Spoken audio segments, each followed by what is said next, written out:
Let's start talking about sequences. So a sequence is simply a collection of numbers in a specific order. We can think of it as simply a list of numbers in an order. We may not know what that order is, but if we have a list of numbers, for example, 1, 2, 3, 4, that's a sequence. Now, for our intents and purposes, it's often helpful to think about sequences as functions. So what we have here is a sub n, and that's also known as the general term, and it's a way of generating any term in our sequence. So if I want to know what a sub 17 is, I would use the general term for a sub n. So in this particular case, in this example that I have here, I'm saying that a sub n is defined by 2 times whatever n is, where n is the set of positive real integers, or we can think of n as our order number, right? So this is just our order number. So we would say we would just take whatever order term we're trying to find, multiply it by 2, and add 1 to it. And again, what we're doing here is not that different from what we've done so far with functions. If I were to say something like f of x is equal to 2x plus 1.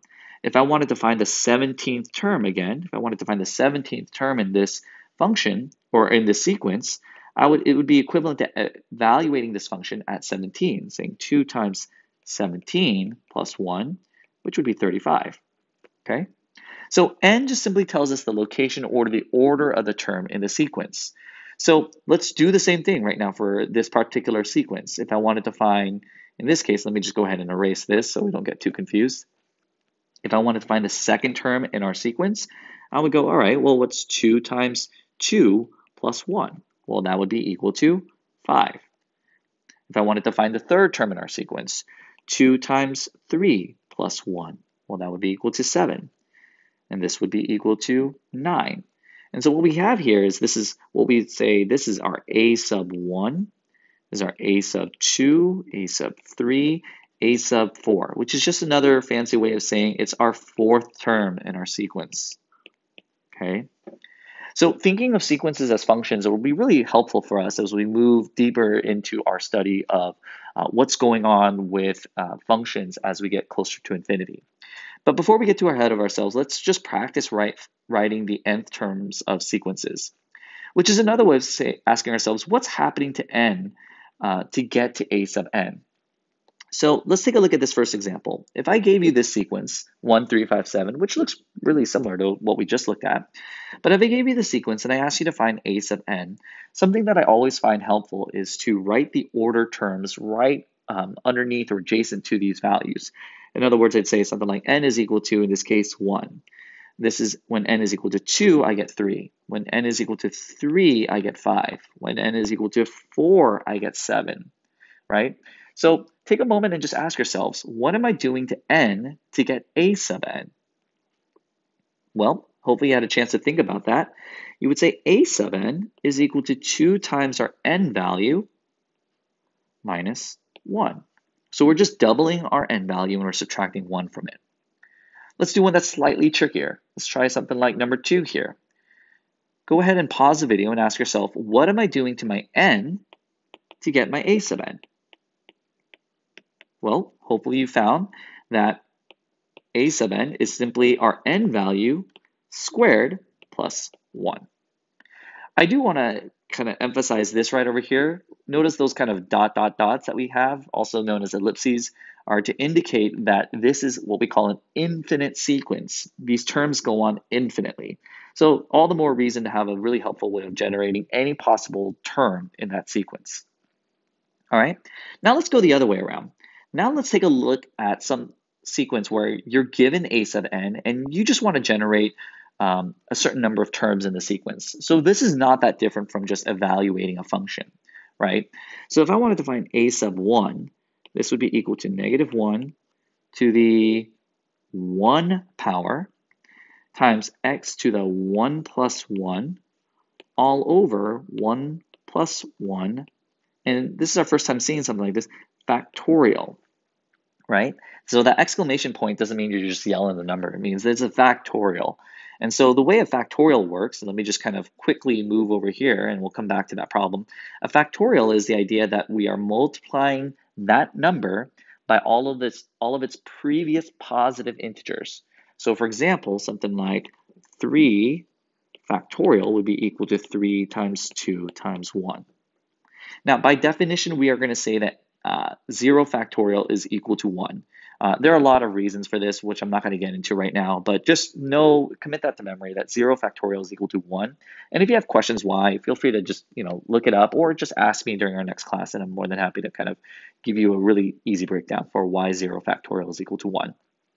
All right, so if we now know what a factorial is, we can then simplify this here. We have negative 1 to the 1, so that's going to make this term negative. Well, we should actually see what's happening in the next term. This is x to the 1 plus 1. That's x squared. So I'm just going to write our numerator as negative x squared. All of this over 2 factorial. So 2 factorial is just equal to 2, so I'm just going to leave that as it is, because 2 factorial is 2 times 1. So go ahead and pause right now and see if you can come up with the next 4 terms in the sequence. And if you did, hopefully you find that the sequence is written out as the following.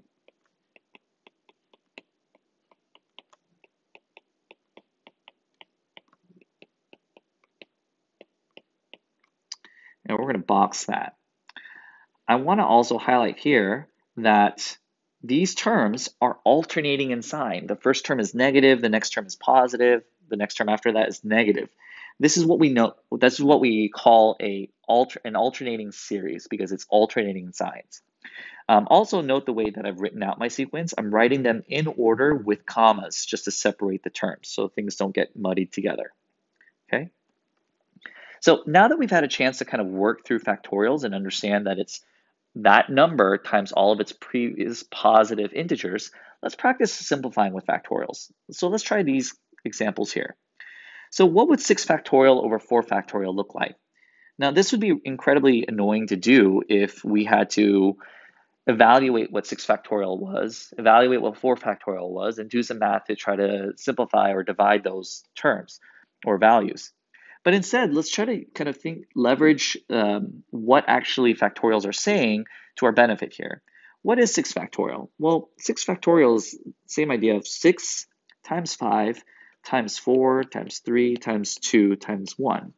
Now, think for a second here. What is all of this equivalent to? All of this is just simply 4 factorial. Well, so if that's the case, I can actually rewrite my numerator as the following. I can actually say that this is equal to 6 times 5 times 4 factorial. Well, if you have a 4 factorial in the numerator and a 4 factorial in the denominator, we can just divide these out. What are we left with? Just 6 times 5, which is 30. So much easier. Now, what if we were to do something like this with the variables or the n values instead of actual real numbers? Well, the answer is actually something really similar. What does n plus 2 factorial look like? Well, it's n plus 2 times its previous term. Well, what's n plus 2 minus 1? Well, it's just n plus 1. So this is n plus 1. Well, what's n plus 1 minus 1? It would just be n. Well, what's n minus 1? N minus 1. Then n minus 2, and so on. And this is going to go on infinitely here because we're not dealing with actual real numbers. We're dealing with variables. So in this form, this is going to go on infinitely. But think about this for a second. Remember what we're trying to do. We're trying to simplify this with n factorial. So what is this equivalent to? Kind of the same idea. This is n factorial. All of this is n factorial. So I'm going to rewrite that as such. Let me clean that up as well. So all of this is just n factorial. And again, I can divide these out. So what are we left with? N plus 2 times n plus 1. And you can multiply these out if you want. Those are equivalent.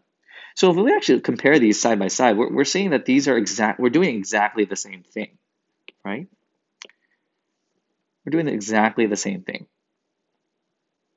So try number 3 now. Something slightly different going on in number 3, but I encourage you to pause the video and try to simplify number 3. Welcome back. Let's try to go over number 3 together. And I'm hoping that if you found that by trying to expand out the numerator, we kind of end up in a place where we're not getting any closer to simplifying. Because the numerator expanded out is 2n minus 1, 2n minus 2, 2n minus 3, and this is going to keep on going. That doesn't help us at all. That's never going to be able to simplify. And it's because we're expanding the wrong part of our ratio here. Because we're looking at this, which is greater, 2n minus 1 factorial, 2n plus 2 factorial, the denominator is greater, so it doesn't actually make sense to expand out our numerator. That's kind of like if we had 4 factorial over 6 factorial. Expanding out the numerator here doesn't actually help us divide out into our denominator. We'd actually want to do the following. We actually want to expand out the denominator so that we can divide these out. So for that same reason, that's what we're going to do here with our ratio here. We're going to write this as 2n minus 1 factorial, and in our denominator, this is 2n plus 2, 2n plus 1, 2n, and I'm going to actually probably need some more space to work with here, and then 2n minus 1 factorial, and there it is. That's what we're ultimately looking for, a common factorial that we can divide out from both the numerator and the denominator. So what we're left with is just 1 over all of this. And if you want to leave that in the form, that's totally fine. Okay? Let me talk about one specific type of sequence before we look at series in our next lesson. And that's what's called a recursive sequence. And a recursive sequence just simply means that each term depends on the previous term. We have to know what the previous term is in order for us to get our next term. So, for example, let's take a look at this particular recursive sequence. We're told that the first term is 6, and every term, the fact that we're using k here, don't let that confuse you. It's the same idea of whether or not we use k or n. So a sub k is simply 2 times, this is just a fancy mathematical way of saying the previous term. K minus 1 means the previous term, right? K plus 1 would be the next term. K minus 1 is the previous term. So we're going to do 2 times the previous term, and that entire product minus 3. So a sub 2, for example, would be 2 times a sub 1, our previous term, minus 3, which is 2 times 6 minus 3, and that's equal to 9. Well, what's a sub 3? It's 2 times a sub 2 minus 3. It's 2 times 9 minus 3. And let's just keep on going. A sub 4 then would be equal to, I never finished simplifying that. That would be 15. A sub 4 would then be 2 times 15 minus 3, which is 27. And a sub 5 is equal to 2 times 27 minus 3, which is equal to 51. So I'm going to write out my answer as a sequence, as a good mathematician should. And there it is. There's our sequence here. Okay. Now I'm going to just move that here so we can try number 2. Okay. Go ahead and try number 2 now. What would this sequence be?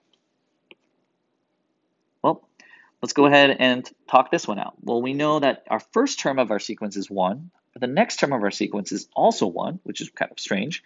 And we're told that our a sub k rule is, again, our previous term plus that term's previous term. So in other words, it's the sum of the 2 previous terms. So a sub 3 is equal to a sub 1 plus a sub 2. In this case, 1 plus 1. That's equal to 2. A sub 4 is equal to 2 plus the previous term, 1 plus 2, which is equal to 3.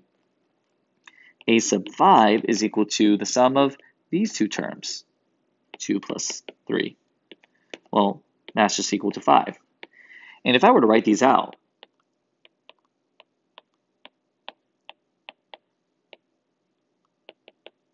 does this look familiar to you? And if you said the Fibonacci sequence, you would absolutely be right. Okay, this is what we call the Fibonacci sequence. Okay, so hopefully that gives you a good sense of what a sequence is and our first kind of example of a unique type of sequence. Next, let's actually look at series and summation notation.